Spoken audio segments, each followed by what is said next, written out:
1 a.m. on the 1st of November 1943, and the USS Bori is hunting for a U-boat in the midst of a terrible storm in the North Atlantic. Contact 8,000 yards. A contact appears on the ship's radar. In command is 30-year-old Lieutenant Charles Harris Hutchins. He quickly issues the order to give chase at maximum speed. Flank speed. And the USS Bori powers through 15-foot waves. But nearby, around 5 nautical miles away, sits U-405, a Type 7C U-boat under the command of Korvettenkapitän Rolf Heinrich Hoffmann. The U-boat is surfaced and it's recharging its batteries under the cover of darkness when, deep within the ship, the hydrophone operator hears something. It's the unique telltale sound of propellers churning through the water. Schnelles Schiff, Peilung 90. Hoffmann knows there's no friendly ships in the area. This has to be an American. Feldstationen, Alarmtauchgang. Alarms ricochet through the U-boat and the 45-man crew urgently prepare to dive below the surface. Back on the USS Bori, Hutchins searches in the darkness for any sign of his enemy. He can't see a thing, but the radar operator continues providing updates. Hutchins orders course corrections in response 2000, bearing 265. until the U-boat vanishes from their radar screens. Contact has been lost, sir. The news sends chills down Hutchins' spine. The U-boat has submerged, and that can only mean one thing. The Germans know they're here, and now the two are in a deadly game of cat and mouse. At speed, and he returns on sonar. With the submarine submerged, sonar tracking the echoes from a U-boat is their only chance. There's a contact. Sonar contact 2,000 yards, bearing 170. Turn 170. Hutchins orders a course to intercept. On board the U-boat, the submariner on the hydrophone listens intently, but it can only hear Bori's general direction. The data isn't precise enough for a counterattack. What he can hear is ever louder propellers and the regular sonar pulse emanating from Bori. Sie sind sehr nah, Herr Kommandant. Halt backboard.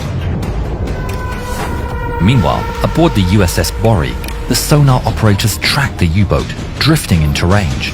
600 yards. Prepare port launchers for depth charges. The crew move quickly, left side depth charge racks clattering as they ready the release. Then, the sonar trace shifts abruptly. Contact has been lost, sir. The U-boat has slipped directly beneath their keel. 500 yards. Now bearing starboard, drawing fast. Full to starboard. Hutchins orders a hard turn to pursue the target, swinging the rear of the ship towards the submarine to bring the depth charges to bear. 300 yards. Fire! The charges launch off with loud thunks, flying through the air and splashing into the sea, right by the U-405's nose. The U-boat is rocked by the blasts.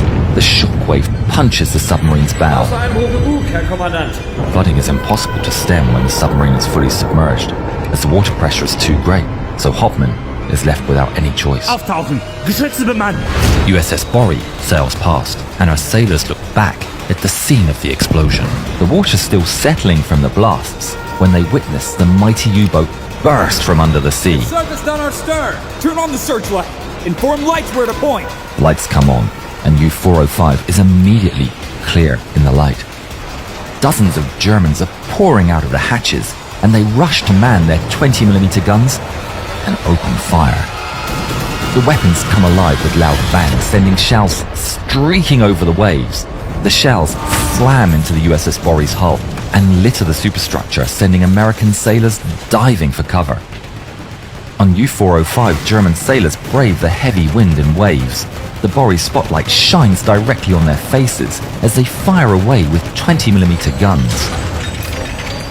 But they know it's not enough. The German sailors scramble to ready their much more powerful 88mm deck gun. Hutchins knows the danger and acts swiftly. All guns. Local control. Pointer fire. The guns open fire. The first salvos fly over the Germans' heads and splash into the water behind. But it doesn't take long for Bori's 20mm cannons to find their mark. Shells crash through the U-405's forecastle, devastating the German gunners, including those manning the vital 88mm. Schwere Verluste gemeldet. Deckgeschütze verstärken! Feuer halten! There's a stream of determined men. They don't last. They fall in droves, sliding into the deep amid the fray. Brave men reach the 88mm and try to aim. But when they look down the sights, they find themselves staring directly at a wall of 4-inch main guns aimed towards them. They're too late. The shells slam directly into the forecastle in a brutal strike. When the smoke clears, U-405's 88mm gun and its valiant crew are gone. Bori continues its wide-about turn while pummeling the enemy without relent. But it's not enough. Hutchins knows conning tower hits will never sink it. He needs to deal a fatal blow. Ram it. The helmsman steers the ship towards the target as Hutchins warns the crew. Stand by for a ram! Stand by for a ram! All hands brace as the ship barrels down towards the sub at 27 knots. USS Bori crashes directly into the side of U-405, which buckles her bow. Deep inside Bori, Chief Engineer Kenneth Miles Lucas sees torrents of water gushing from the fissures. Get me the repair team! Over in U-405, Hauptmann stumbles to his feet and orders, Angriff! German sailors charge out of the hatches, and a massive firefight breaks out on both decks. Bori's sailors have Tommy guns, pistols and rifles, but the rest fight with whatever they can find. Flare pistols, shell casings, entire misfired shells, and even kitchen knives are fair tools in this chaos.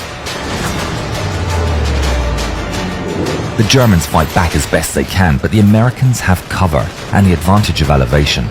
The U-boat's deck grants no cover, and its last defenders don't stand a chance.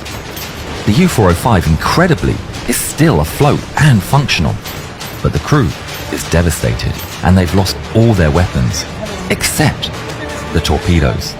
Volle Fahrt zurück! Hard backboard! U-405 pulls with all its power in an attempt to slip from Bori's grasp. The Americans watch as the U-405 starts to move underneath them. But not everything is going the Americans' way. Deep in the engine compartment, engineers attempt speedy repairs as the water quickly rises. Lucas and his men continue to work the turbines, battling through the water.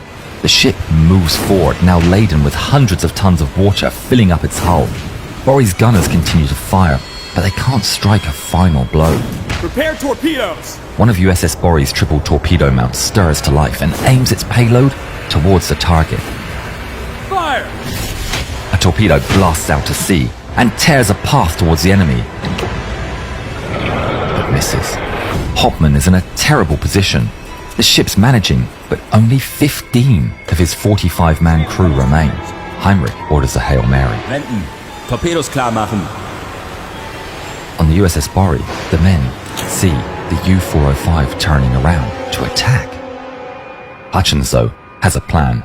Disable the searchlight! The light that had been so crucial to land accurate gunfire goes dark.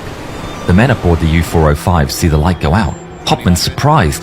This is their chance to escape. Torpedoangriff abbrechen! Hart Steuerbord! But the USS Bori's radar never lost sight of the submarine, and Hutchins' plan has worked. Enable the searchlight! The lights come back on, revealing U-405 immediately in front. Ram it! Without hesitation, the helmsman turns towards the submarine, aiming for a direct hit. Hi, I'm David Webb, the narrator of this film and the head of YarnHub. If you think films like this are important and you would like to invest in YarnHub as a video producer and also with our move into gaming, you can now buy shares in our company. Please click the link in the description for the full details on how you can own a piece of our company and share in our future. Hauptmann sees it coming and orders evasive maneuvers. U-405 makes a nimble turn to sneak past USS Bori's starboard side. But Hutchins won't let it go that easily. Hard to starboard! The whole ship trembles as it strains through the maneuver, stern swinging out towards the enemy and bringing depth charges into range. Fire depth charges! The canisters fly off the mounts and splash, perfectly around the enemy ship. The explosion sent U-405 into a tumble. Its hull is now breached beyond repair. There's silence across the water until the Germans fire out flares from their stricken U-boat. It's a signal to surrender. Moments later, 15 survivors and their captain make their way out and board life rafts. USS Bori inches close to the stricken men, seeing what they can do to help in the heaving waves. But a lookout shouts to announce a flare in the distance, shortly followed by an incoming torpedo. They assume it's another German submarine. Hutchins immediately orders Bori to turn the stern towards the incoming torpedo to show a thin profile. But that also sends Bori straight into the German life rafts.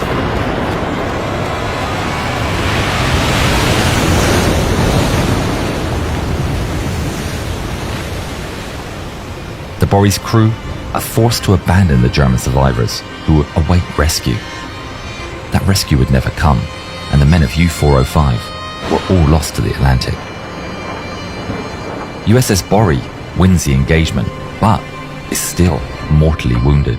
The flooding cannot be stopped. Lucas and his men continue operating the engines, even as they have to dive to reach the valves. Eventually, they evacuate through the roof hatch. The crew abandoned ship. Tragically, the sea also claimed 27 of USS Bori's 122 men before rescue ships arrived at the scene. Both Lieutenant Commander Charles Harris Hutchins and Kenneth Miles Lucas survived the war. Hutchins would be awarded the Navy Cross for his actions. Those Japanese are up to something at Midway. What would their perspective look like? Watch this film and find out.